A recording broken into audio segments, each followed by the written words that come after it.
people can ask questions on the fly. One-on-one meetings is another component. Part of any event are exclusive experiences. Meeting one-on-one with subject matter experts, consultants, counselors, or for personal prayer is one such exclusive experience. While this might be decided later on in the event, it's also possible to schedule this experience through the registration process and make this part of the individualized journey for the attendee. Building your online registration. For online events, registering for the event with your organization may be the first point of contact that an attendee has with you. Therefore, there are a number of elements to think through in addition to the fields of information that you're collecting. And these ultimately relate to assets that our project managers and event managers typically ask you to provide us with. Firstly, the design of the ticketing. You need to be thinking about including your event branding in the ticket. Secondly, confirmation message once registered. This is the page that appears immediately after registration to indicate success in registration. We have some stock confirmation pages, but advise you to customize this message as it's from you to the attendee. The registration confirmation email content, this is very similar to the confirmation message we just talked about.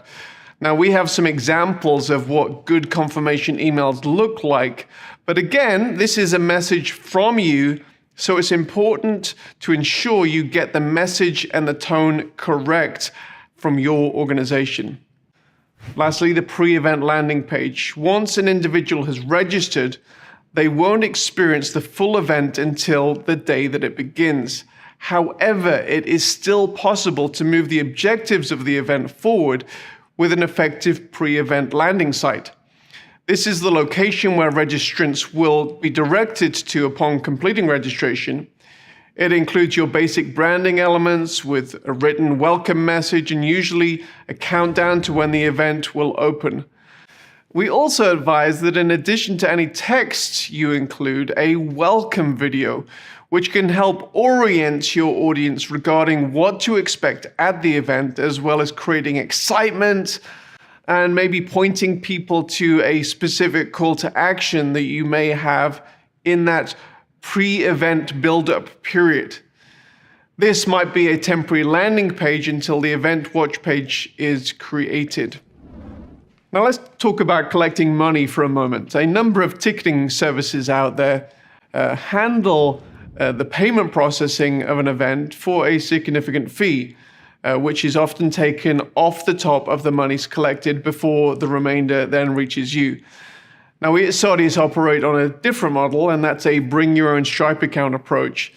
This means that you will pay the percentage transaction fee, maybe that 2 to 3%, and then receive the income directly from your audience to your bank account.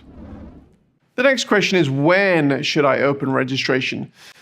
Now, some organizations have established behaviors concerning when they open registration for their events, and it would create confusion to their audience if they veered from this course. However, when no such general behavior has been established, a common question that is often asked is when registration should be opened. Now, while many aspects of a physical event and an online event are transferable, this is one area that must have a few different considerations. An in-person event will often require the audience to take time off work, or at least their day-to-day schedule if it's an internal organizational event. This often requires much more forward planning, including travel, accommodation arrangements. For this reason, it's often important to open event ticketing up to a year or more in advance for an in-person event. Added to this is the fact that an in-person event often has limited capacity at every level of the event, which could add the motivation to buy early. Now, an online event does not invade as much of the day-to-day schedule of an audience, a fact that must be considered when creating the event schedule if it's entirely online. and therefore opening up the registration closer to the event and building a clear communication plan from the start of the registration to the end of the event and beyond is something that should be considered. For hybrid events, you may even consider opening up the online portion of the registration later than the in-person portion.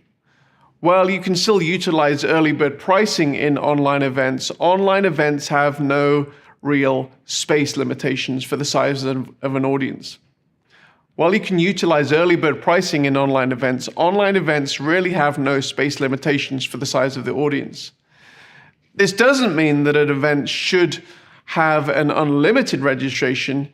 Unique limited experiences based on human limitations of breakout watch parties or VIP one-on-one consultations may create that exclusivity that is often a big selling point for an in-person event.